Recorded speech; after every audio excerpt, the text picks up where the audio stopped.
Okay, I'm making this video in order to give people an idea of how much money and equipment and cost you might run into in dealing with a wild horse.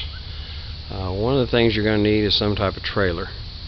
This trailer here is basically a stock trailer. It's open, and wild horses like that. They don't like the sealed trailers with just the windows. They like to be able to see out, see in the open, and not be so confined. Now I'm going to have to bounce a little bit before I get back here to the backyard, but I will apologize for that, but I can't pause this little camera. Anyway, the other thing is important is that you have a gate that can open up sideways, not a drop tailgate. So it has to have some way of opening up, swinging out to the right or left so that they can load the horse in and then close the gate behind the horse. This has a hinge on the side and basically can open up to the right, and then if you do have any kind of dividers on the inside, they have to be able to be locked into position so that the horse can't get hurt. This is an average stock trailer, something that would fit the needs of a couple of horses. Now in the back, another thing we have here is the plastic fence. This plastic fence is made so after the horse has been gentled that it can go into this. Now it's standard 5 feet high, goes pretty much all around. I'm not quite finished with it yet. And this fence here is pretty safe. I've made a couple of modifications to it to make it a little bit stronger. I put some metal pins in the top that I can show later in another video, but it makes it safe for the horse, so if they get spooked and they run into the fence, it's not going to be catastrophic. The pipe, here's a couple of gates I'm welding on that I'm going to put up. They're going to look like the fence. Fence comes on around, and then we start in with the round pin. The round pin, I got a dog back there crying. The round pin is 6 feet high. It has a white 2x6 on the top, and that white 2x6 was added to make it 6 feet because my horse is a little bit older than by the time I picked him up, he was a little bit older, so anything after a yearling has to have the 6 foot fence.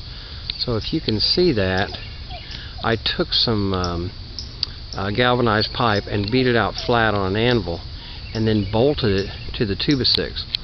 And it only goes down so far and then it stops, because when I beat it out it made it a little bit wider. And then when we get done, I can take that 2x6 off and still have a usable 5 foot round pin that I can use. Now the other requirements you're going to have is you're going to have at least 20 by 20, which is not really a whole lot of room to gentle these horses. You don't want to make the pin too big because you have to be able to make some contact with them, and that's hard to do if the enclosure is really large.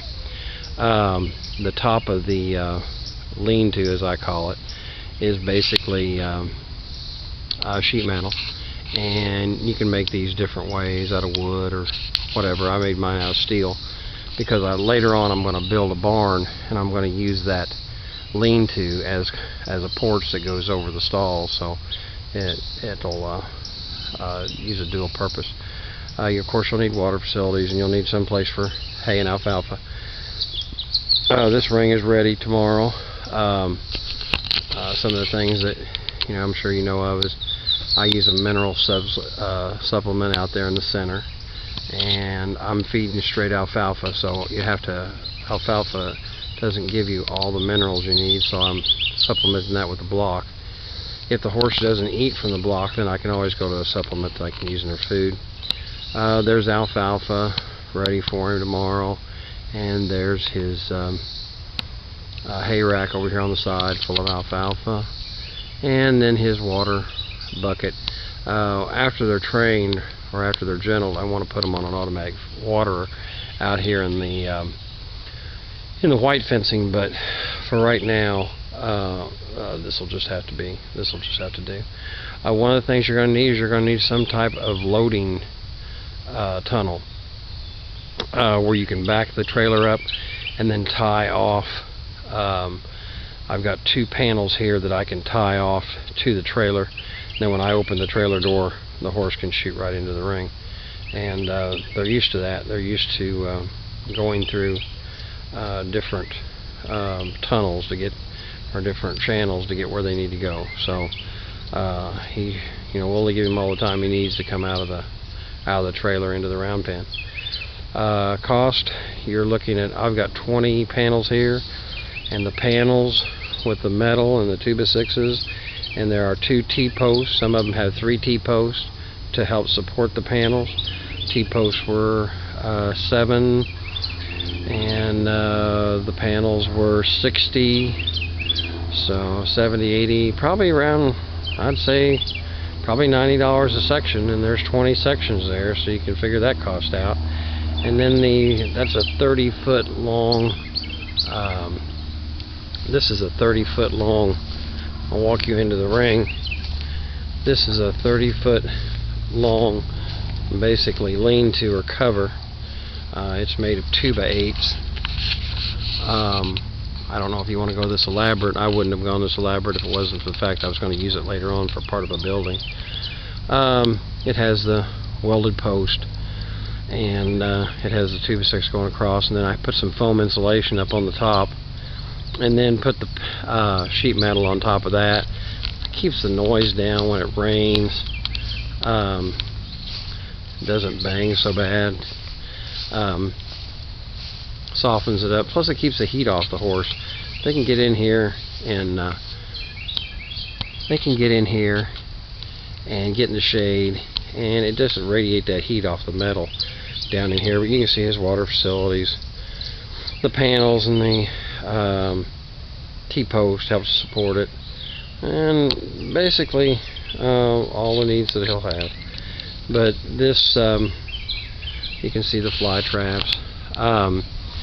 This was about 1,000, maybe about 1,300, because I had to buy the metal. So that was 1,300 for this, and I did it myself. And then you're talking probably another 2,000 for the round pen. So you've got $3,000 in this round pen and enclosure, not to mention all the trailer costs and so forth. So it's no minor expense. I don't think, as far as being any more for the wild horse, the only thing you're talking about is the T-post maybe, and the white 2x6 board up on top. So you're not talking about a lot of extra expense. If the horse was tamed, you might not need a round pen, but it's always nice to have a round pen for training anyway. So you're not talking about a whole lot of extra expense for the wild horse versus the tame horse. Basically, that's about the same. Okay? Alright, thanks a lot. Bye-bye.